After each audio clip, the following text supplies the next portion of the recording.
You've been assigned to participate in Operation Frontline. Get settled in for briefing in whatever way you want. My friend, you are now part of an inner operation. This is the one life perspective that's been racing on mine for days. I can't escape the idea that life is a war. Maybe I've been playing too much Call of Duty, but the facts stay the same.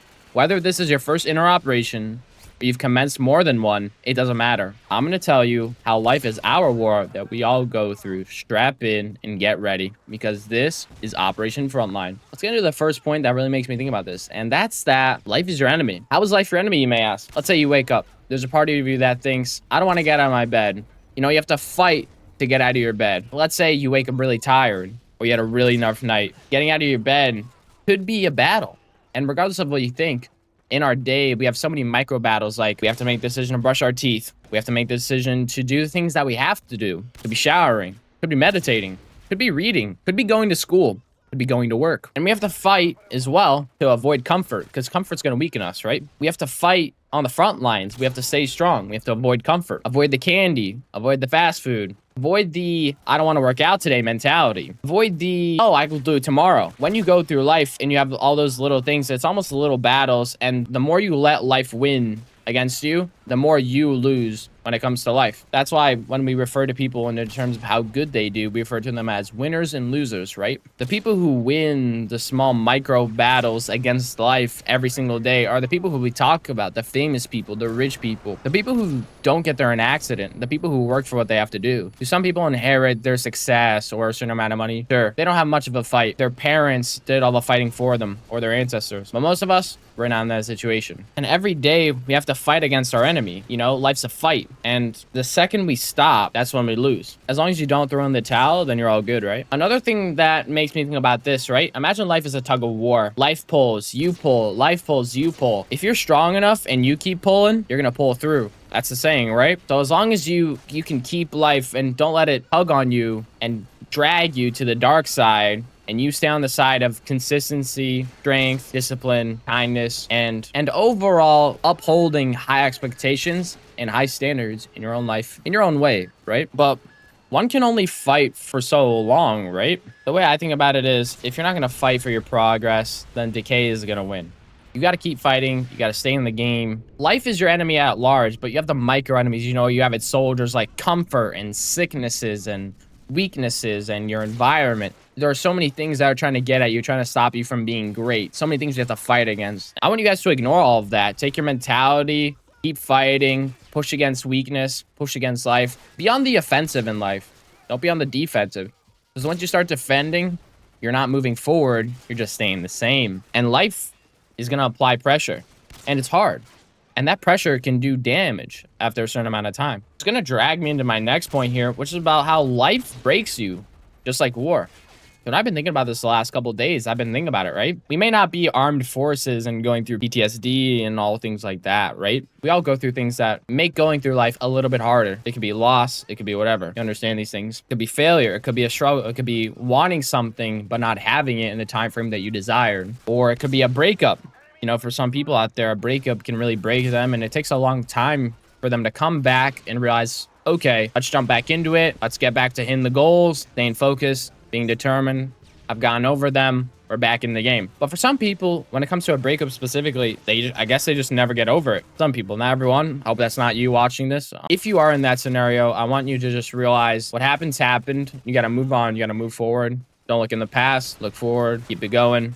Don't let life break you. Stay strong. I think at some point, no matter who you are, you're going to fail. You're going to crack the frame, the shell. But only a few are going to rebuild. You watching this, I want that to be you. Okay. The overall message of the second point here is life breaks you, just how it breaks soldiers. So what we need to do, just like what they do, is stay resilient and keep repeating that resilience every single day as much as we can. And if you think you'll never break, if you think life won't ever be tough, you're wrong. It breaks everybody. Unless you're living a comfy, cozy, big life. You never got anything good or got anything worth getting by doing things that never drag you out of the comfort zone, right? And even if something happens to you, right? You know, the saying, fall down 7 times, get up 8. Being broken won't mean you're defeated, but staying broken does, right? Falling isn't a bad thing. Failing is a bad thing. Failure is an indicator that you're trying to be something great. But if you just fail and then don't try again, then what you're left with he's a failure. And I know you watching this, that's not what you want. That's not what I want for you. That's not what you want for you. That's what no one wants for you. I want you to do great. I want you to be successful.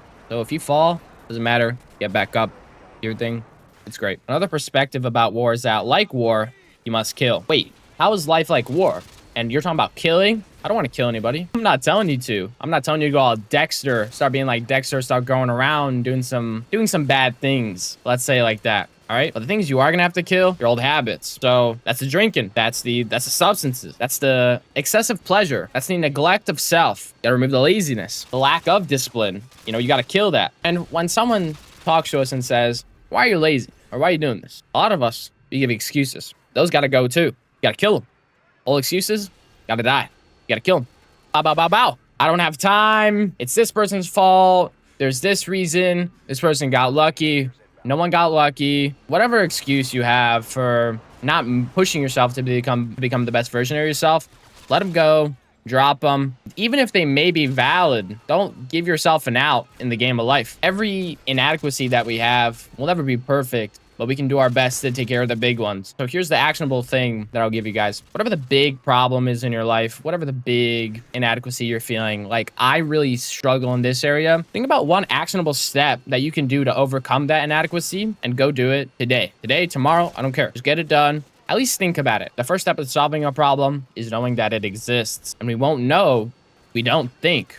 We don't want to stay ignorant to our problems. Circling back, similar to war, we're going to have to kill. But the thing we're killing is a weak version of ourselves, our habits, our excuses, avenues of comfort. Sometimes we got to let it go. Sometimes to become the best version of yourself, you got to kill the weak parts. And growth is going to require you to let parts go. That's fine. Would you rather stay weak and unsuccessful or unhealthy or not happy or any of these things? Or suffer for a short period or even a long period to get into a dream situation, dream life, dream finances, dream relationship, dream car, dream house, dream clothes, whatever it is, it could all be yours. But that old version can't come with you. You got to lock them out, throw away the key. Swallow the key if you want. Swallow the key if you want. I don't care what you do. Growth demands sacrifice. The way I think about it is it's like a snake. And once you shed that version, the hardest part begins. This is the thing that no matter what, you can't do. Similar to war, we got the deserters, right? The people who shoot themselves in the foot. They don't want to go to war anymore. That's the vibe, okay? You got the deserters. They shoot themselves in the foot. And what I'm going to ask you here is don't desert life. Don't quit. You got to fight for the life you want. So many times people are in the fight of life and they're trying to get certain things. And instead of keep fighting, maybe they'll listen to what people are saying around them. Some people around them might be telling them they can't do it, saying things to them they don't like. And some people cave in to those responses, right? No matter what anyone says to you, don't give up on your goals. Keep fighting on your goals. I don't care if it's your family, your friends, those random people who you don't know at school, whatever. Whoever's telling you you can't do something, they're always wrong. Believe in yourself, even when no one else does. Even when you do believe in yourself and it seems tough, no reason to quit. All the greatest events and people who did something really great were in the same situation you were, struggling,